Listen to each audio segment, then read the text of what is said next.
Kinnisvaraminutid. Stuudios Ahto Kalda ja Rainer Olgo. Tere kõigile kinnisvara sõpradele. Nädal on mööda läinud ja meie siin Rainer Olgoga oleme taas stuudiosse tulnud. Rainer, kas nädal on kinnisvara mõttes pikk aeg või lühike aeg või juhtub midagi nädalaga või ei ole siin midagi iga nädal rääkida? Meil juhtub iga nädal midagi hästi palju. Täitsa ära väsitab vahepeal. Mis see nädal juhtus? See nädal juhtus õige mitu notari juures käiku ja õige palju inimesi, kellega sai suhelda ja õige palju otsuseid. Väga põnev. Väga põnev. Aga meil on tänase saate teema ka ja räägime tänase saate teemast, milleks on siis, kuidas me nimetame, odav kinnisvara või? Paneks mingi ilusa, kuidas sa paned ilusa nime? Hästi toote pähe hinnatud kinnisvara. Hästi toote, pane mingi lihtne nimi, Garaas. Näiteks minu käest on ka küsitud sellist nagu finantsnõu ja vahepeal ja öeldud, et kui ma nagu laenu ei saa, mul on natuke raha, aga mitte nii palju, et korterit saada, et mida ma selle raha eest nüüd osta kinnisvara mõttes võin. Ma olen ikkagi öelnud, et osta garaaže. Garaaži, tootlusest ma nüüd ei tea, ma ise pole isiklikult garaaži kunagi välja rentinud, aga ma olen ostnud ja ma nüüd ikka vaatan, iga aasta garaažide hinnad tõusevad. Mis sellega on? Neid juurde ju ei tehta väga. Selle raha eest, mis täna garaažid maksavad, on garaaži raske ehitada. Sest ega garaaži ehitamine ei maksa, tänapäeval ega siis maja ehitamine ja garaaži ehitamine, majas on sul rohkem sellised iluasju, aga see põhiasi on ju ikka Vundament. Vundament on tavalisel majal ja garaažil, on väga palju asju. Võib-olla tehnosüsteemid on ka nagu lihtsamad. Et aga garaaži, ütleme siis vanad garaažid lähevad rohkem hinda, kuni need jõuavad selle uue garaaži hinnatasemele. Jah. Ei, garaažis seal saab palju, on huvitav, et vaat on kuskil soojades maades. Muide, kui lähed sinna, mis linnaosa on nüüd ilus nimi, Jaamamõisa. Nii. Ärme ütle, kuidas see tegelikult? Shanghai oli hea linn. Ei huvitav, miks ta siuks nimi oli sa? Kusjuures seal sai peksa vanna. Aga miks enam ei saa vist? Loll saab igal pool võib saada. Aga kui sa lähed sinna Hiina linna garaažide juurde, siis seal on nagu korstameri. Garaažidel on küttekehad sees kõikjal. Kas see tähendab, et seal juba elatakse või? No vaat ei tea, et mina olen käinud seal ka garaažides ja seal on mõnes kohas diivanid sees olen näinud ja on tehtud siuksed mõnusad elamised ja on väga ägedaid. Kindlasti ma arvan, et võib-olla vähem kui näiteks Narvas. Narvas on selline asi nagu Narva Veneetsia, mis on sellised paadigaraažid. Privet, korrad Narva. Just seal videos ma nägin, ma olen käinud seal ka, et seal on saunad, kellegi kodud. Kus need vetsus käivad siis? Või on kanalisatsioon ka ikka veetud? Vahel on ka kanalisatsioon. Olen ka Tartus kanalisatsiooniga garaaži. Vetsuga, jaa. Kõigi mugav. Aga see on see võimalus, et ütleme, et sa ostad, siis mis see garaaž maksab praegu? Ma arvan 10,000–15,000 Tartus. Ostad Tartus, ütleme siis 15,000 ja ehitad endale koduks. Ma arvan, et see ei leia 15,000 kõige odavam korter, kõige soodsam, mida mina, ütleme siin nädalakene tagasi KV.ee portaalis nägin, oli 25,000 eurot korter.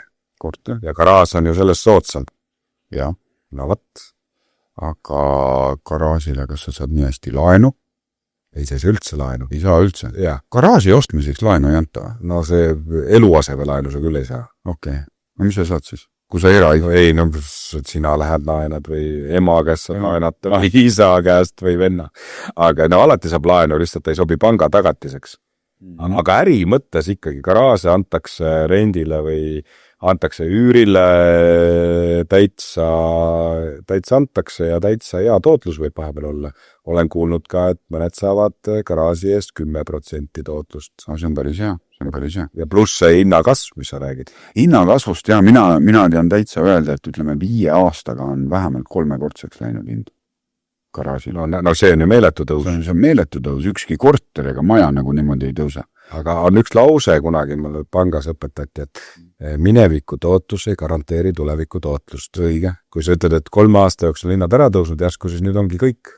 Et rohkem ei tõuse. Järsku ei tõuse. Aga mina kunagi ikkagi kuulsin ühe targa maakleri käest, et tema ütles, et garaaže väga juurde ei toodeta. Et tehakse parkimiskohti, aga garaaže väga nagu niimoodi. Ei tasu ära. Nii kaua kuni ära ei tasu, nii kaua ei tehta väga. Aga maa-alused parklad, neid ju tehakse. Jah. Aga see ei ole garaaž, see on parkla. Ei ole garaaž, jah. See ei ole garaaž. Seal puudub see elamise võimalus. Tartus on ju linna ääres veel selline garaažide ühistu või kuidas seda nimetatakse? Kus kohas? Kui sa sõidad Räpina poole.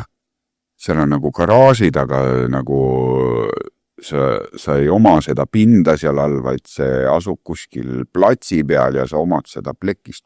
Garaasina. Plekist, mina omasin seal ka ühte kunagi. Sealt sa saad garaaži veel odavamad, 2,000 ja siis maksad seda ühistu maksu või seda, mis on see. Ja seal on valvur koeraga.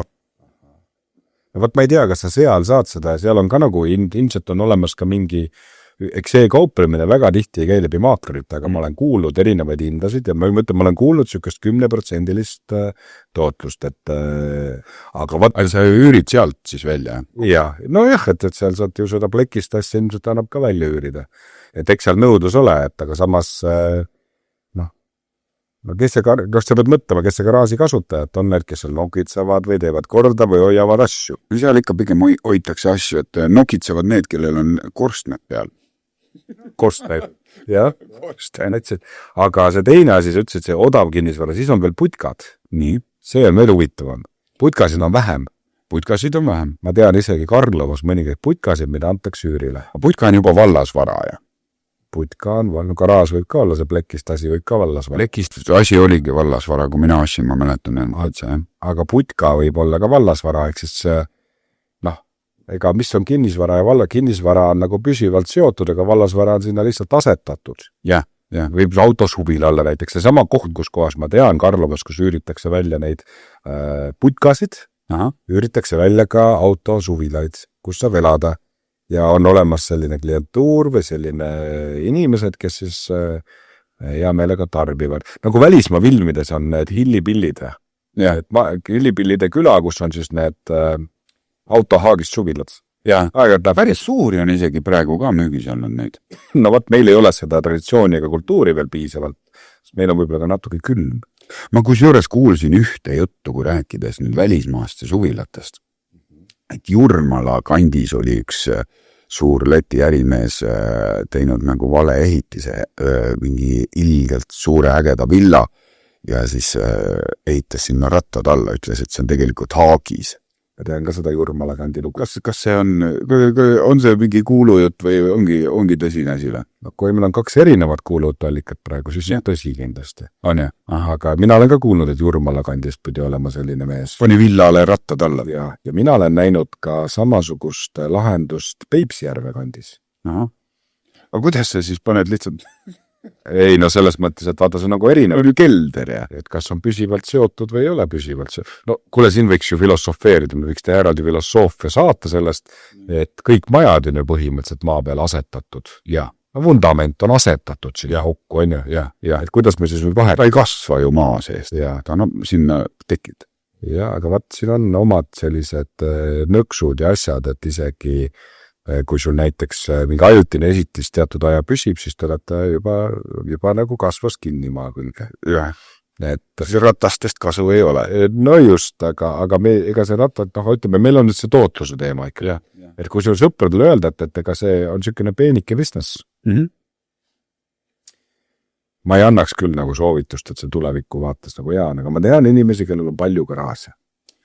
Rääkides veel garaasidest korra, tuli meelde, et näiteks Ida-Virumaal, Kohtla-Järves, Jõhvis, seal pidi garaažid kallimad olema kui korterid. Ida-Virumaal on kinnisvara kohati väga odav ja seal saadetakse Oru küla näiteks. Tühi. Jah. Aga garaažides on hea hoida tsikleid, paate, mida iganes. Vot seda, ma ei oska seda nagu kommenteerida, et see äri käib jälle kuskilt. Seal ei ole kommu peale iga kuiseid. Võib-olla see ongi põhiline võitleja, et Ida-Virumaal korterelama häda on selles, et justkui kommunaalid või veel. Kui ikkagi kommunaal on mingi üle 100 euro kuus. Just. Ja siis garaažis on kommunaal 0, jah. Aga kas sina soovitad, et kui sul on näiteks hoovis on natukene ruumi ja panna sinna peale mõned paarikümne ruudused putkad ja neid hakata siis välja üürima? Mina tean 2 lugu vähem Tartus, kus on siis putkamajandusega tegeletud, hooviputkamajandusega. Ja alati on see päädinud, vaat kui sa naabritega nagu kokkuleppel saad, mõlemal juhul naabrid. Mul on ka kogemus. Jah, ütleme, nendel juhtudel naabrid ei olnud nõus. Et see on niisugune seaduse mõttes ka niisugune hämarala, et kui sa kui sul on nagu ikkagi ütleme, eramaja, et kas sa paned putkasid õue? Jah, paned putkasid, et teenida lisaraha. 200, 200, 300, 300, mida iganes seal juurde saada. No eks alati on olnud neid putkamajandajaid või putka inimesi, kes on siis lisaraha teeninud sellega. Aga kui suur see putka siis olla võib? No ütleme, suures plaanis on erandeid, et ja oleks, kui su putka üle 20 ruutmeetri ja üle 5 meetri kõrge ei oleks, aga seal on veel nõudeid. On, tuleohutus ja piiri äärde ehitamine, ma tean, et sa ikka naabrile ei tohi nagu varjuks ette panna neid putkasid. Lähedale. Mingid tulemüürid ja ma ei tea, mis asja seal on. Jah, et seal ei ole ainult see suurus, aga see üldiselt vaba ehitustegevus, no sa võid selle 20 ruutmeetrit ja 5 meetrit kõrge asja siis nii-öelda panna sinna. Kui palju sa võid? Palju sa neid paned? Iga paari meetrit. See on tegelikult küsimus, et iga paari, et seal läheb selliseks juriidiliseks kuroos, et aga kas ma võin, vaata sa võiks küsida järgmisena, et aga ma teeks neid kuubikuid näiteks 100 tükki ja laoks üksteise otsa, teeks 10-kordse maja. Jah. On ju? Siis paneks veel rattad ka alla. Jah. Mina arvan, et tuleb jama. Arvad? Ma arvan, et tuleb. No aga ütleme, kui sa ikkagi paar tükki paned, siis ei ole hullu, jah. No ma ei tea, kas sa jääd kellegile ette või ei jää oma loominguga. Ja kuidas sa kütad seda? Mis küte on? No just. Kuidas veetud kommunikatsioonid? Et kasuks, et see küsimus on tegelikult, mis sa tahad küsida, et kas tasub osta neid, mis on need pisikesed majad, eks ole, ja need siis nagu välja üürida. Ja, tootlus. Paned elektriküttele ja paned tootluse mõttes, eks see on arvutamise küsimus, et kui sa, kas või neid, meil on näiteks olemas öödmajad, klaasist majad, või Tallinnas on mitu randa, kus on tehtud ju majutusi, üks on Iglu, need saunad on majutusasutus tehtud, siis Kakumäe sadamas on tehtud sellised ka niisugused kuubiktüüpi majad sinna. Ma arvan, et selliseid kohti on, jah, kus on väga niisuguseid et selliseid asju on tehtud. Garaasid, Tartus ju on kuulus endine linnaarhitekt rajanud garaaside asemele paar maja. Olen kuulnud. Sellest on muidugi kirjutanud ka Tartu Posti või see Tartu linn ei ole võib-olla temaga samal meelel. Aga on ka olnud selline arutelu. Puukuuridest on tehtud. Jah, et see on... Ja kui juures ma viimastel aegadel olen näinud päris mitut, kuidas me ütleme, Stagna ja ütleme, mis need sellised, tavalised majad, 10, 12, 15 korterilised puumajad ja nende hoovis oli alati kas siis saun või pesuköök ja sellest on siis tehtud ka omakorda siuke väike 15-ruudune majaka. Jaa, neid on ka, vaat seal on nüüd, sa võid selle samast pesuköögi ju korda teha, et seda ikka on Tartus nii-öelda. Aga kui lihtne seda legaliseerida on, et pärast seda nagu on üldse võimalik? Ma olen kordunud. Kohe eraldi katastriüksus ja? Ei, tavaliselt on ikka sama kinnistu peal, sama katastriüksuse peal on siis üks selline hoone juures. Okay. Näiteks ta võib olla see suurema hoone osa. Ja ta oli vanasti ka ajalooliselt pesuköök. Ja siis seda osa saab eraldi müüa ka? No, on selle variant, et kui ta on näiteks seal korteri omand, siis võib teda eraldi müüa. Saunast eraldi korteri omand? Jah, kõik siuke, see läheb maru keeruliseks. Aga annab teha? Lõpuks on ju see, et kui sa leiad mis iganes tootele tarbija, kes tahab millegi osta ja üürida ja sa saad piisavalt, ütleme, tahad hakata investeerima, siis küsimus oli alguses, et siis võib olla tõesti, kui sul on õue peal ruumi, ostad selle putka ja üürid välja, ise küsimus, kas sa tahad seda teha ja kui palju need kommunikatsioonid sinna maksavad. Ja, aga seal seda on tehtud, seda kokkuvõttes ta ikkagi päris hea tootlus võib ju tulla, et võib tulla putka ei maksa pooltki nii palju kui mingi korter näiteks kuskil ja et sealt võib hea tootluse saada. Igal juhul soovitame inimestel tormake putkasid ostma. Jah, 3 asja oligi, mida iga saate lõpus ütleme. Nii. Esimene on jookske putkasid ostma. Nii, teine. Ütle sina. Esimene oli jookske putkasid ostma. Teine on see, et kui garaaži saab mõistliku hinnaga, võib-olla tasub sedagi osta. Ja kolmas asi on, et ära liiga suurelt ette võtta, järsku on ikka ebaseaduslik ka veidi. Ennem kuula maad. Ja võtta ühendust hea maakleriga. Võtta et võib-olla, et seal on see, et sükene isetegevus võib-olla alati ei ole mõistlik. Tore. Paneme tänase õhtu lukku või päeva või hommiku. Kes kuna vaatab. Jah, vaata kuna tahad. Me oleme täitsa olemas. Ja järgmine saade, järgmine nädal, järgmised teemad, sama mees, Rainer Olgo, Anto Kalda. Oleme siin ja kui teil on küsimusi või ükskõik mida, siis sealt, kus te vaatate, sinna alla kirjutagegi. On ju nii? Näeme nädala pärast. Näeme. Kinnisvara minutid. Stuudios Ahto Kalda ja Rainer Olgo.